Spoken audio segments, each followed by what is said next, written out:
I'm actually a huge believer that in these laws of physics, it takes energy to do work. That the reason we've been able to increase our output so much, if you had Lance Armstrong on a bike trying to generate the energy available in a barrel of oil, he'd have to pedal for like 20,000 hours. And if you then assume that we lose about 75% of the energy in a barrel of oil when we convert it to work, we still get 5,000 hours of Lance Armstrong pedaling on his bike for every barrel of oil we burn. No question we are capable of producing a huge amount of output as a result. The average American is able to do about 340 hours of work per day because of our fossil fuel use. And we choose to do that. Those were our preferences. But future generations have no say about if we use up the fossil fuels, what is the preference of future generations? They can't bid in today's market. We can have a faith-based approach, assuming that the miracle of technology will come through, we will develop that cheaper than can be used, fossil fuel or new energy source. But what then is the say about current generations in Africa? If you look at the countries that cause climate change and the FAO estimates of what countries will suffer the worst from reductions in food supply, it is the poor countries that will suffer. It is the rich countries that benefit. There is no market mechanism by which those poor countries can express their preferences for maintaining a climate capable of generating food or maintaining a sea level that doesn't flood them. So we have this idea that there's an exponential rate of growth in knowledge, and the singularity will occur. So by 2050, we can double our GDP every 2 weeks. And I have to say, my view, when I hear about this singularity, about this fact that we'll have so much knowledge, we won't need any resources anymore, we'll be able to live on cosmic rays, this is faith-based to me, is the belief in rapture. That we will ascend to heaven. It is the scientific version in my mind of rapture. I really prefer a more scientific approach, building on the laws of physics, the laws of ecology, and a firm ethical, moral foundation about what is right and what is wrong. And the problems we now face in the world do require cooperation, not the competitive markets. I'll actually turn this over to Gary as a closing statement that he wanted to make. I'm going to quote someone much more eloquent than myself, Robert Kennedy. He said, "Too much and for too long, we seem to have surrendered personal excellence and community values in the mere accumulation of material things. Our gross national product counts air pollution and cigarette advertising and ambulances to clear our highways of carnage. It counts special locks for our doors and the jails for the people who break them. It counts the destruction of the redwood and the loss of our natural wonder in chaotic sprawl. It counts napalm and counts nuclear warheads and armored cars for the police to fight the riots in our cities. It counts Whitman's rifle and Speck's knife and the television programs which glorify violence in order to sell toys to our children. Yet the gross national product does not allow for the health of our children, the quality of their education, or the joy of their play. It does not include the beauty of our poetry or the strength of our marriages, the intelligence of our public debate, or the integrity of our public officials. It measures neither our wit nor our courage, neither our wisdom nor our learning, neither our compassion nor our devotion to our country. It measures everything, in short, except that which makes life worthwhile."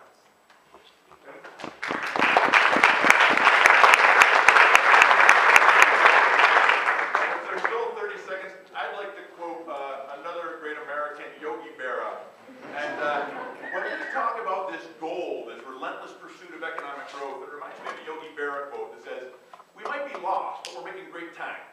So I look at the pursuit of growth as being lost. We really want to pursue improved quality of life, better social relations, all of these things that that do matter. And I would actually argue we're not even making great time anymore. We're trying to pursue growth and we're just not getting it.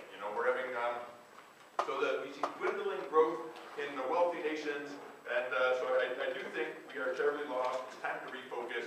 We can pursue a lot more desirable ends. Economic growth is considered a means to an end. Why not pursue those ends directly and see if there's other paths that will get us there better?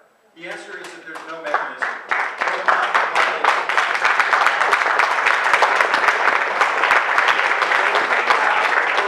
When they come back, because they have not provided one mechanism to make their dreams come true. They've already told us they don't trust government because of capture. They don't trust government to do these things. What is going to happen to make all of these wonderful things that they're envisioning come to pass in the world economy?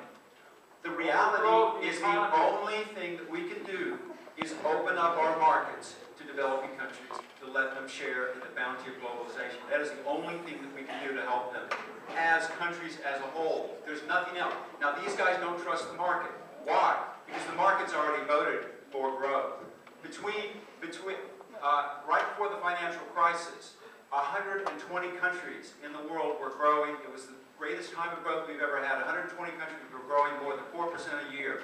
1 million people a month were coming out of poverty until the financial crisis. I'm not saying that, not trying to defend the financial crisis or anything. For God's sakes, it's a horrible thing. But what other choices do we have than to let these people grow out of their poverty, lack of food, lack of clothing, all of the things that are described? They have nothing on their side. Not one policy recommendation has been advanced. At least we can say, bring on free trade or lower tariffs for the United States and for Europe. Let the developing countries have access to our markets. About social movements. Can we trust them? Order. How are you going to do it? Order, please. Order the course. Let me just say that what economic growth does is it gives us, people in poor countries, it gives people that are getting richer, and it gives rich people like us, and all of us are rich by world standards. It gives us the resources that we can use to buy all sorts of things, including a cleaner environment. That's been true for the last 100 years. When countries are poor, they can't afford it. They're concerned about basic needs. Beginning in about when countries get to a GDP per capita, again, it's just a measure, it's just a way of kind of conceptualizing things. I'm not saying it's a great GDP is the be-all and end-all. Nobody wants to put on their headstone when they die, he contributed as much as he could to GDP. Let's be real about it. It's a way to measure something. Carpenters measure things in feet and inches. They're not concerned about it. It's a tool. So, when GDP gets to be about $5,000 per person, people have enough income, enough wealth to start being concerned about the environment. That was where the U.S. was in 1900.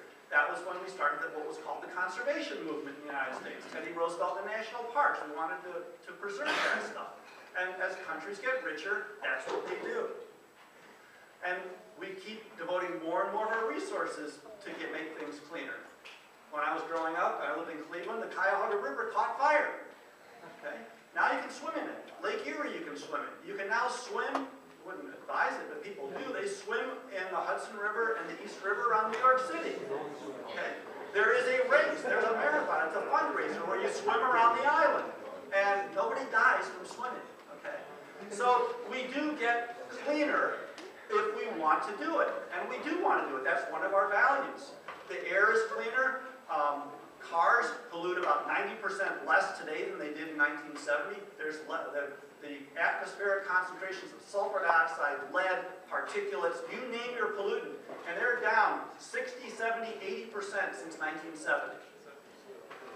CO2. Let's talk about carbon. CO2 actually is down. Let's talk about carbon. In the last 5 years,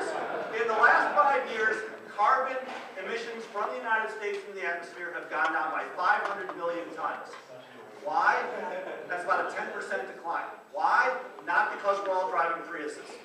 It's because the market has figured out ways to get natural gas out of the earth really cheaply, and utilities are converting from coal to natural gas. That's what's doing it. At the same time, India's emissions of carbons have gone up by 500 million tons, and China's by 3.5 billion tons. So there are issues. But things get better when you can afford it. You can't do it now, John. Well, how much time do I have? Half a minute. Thank you.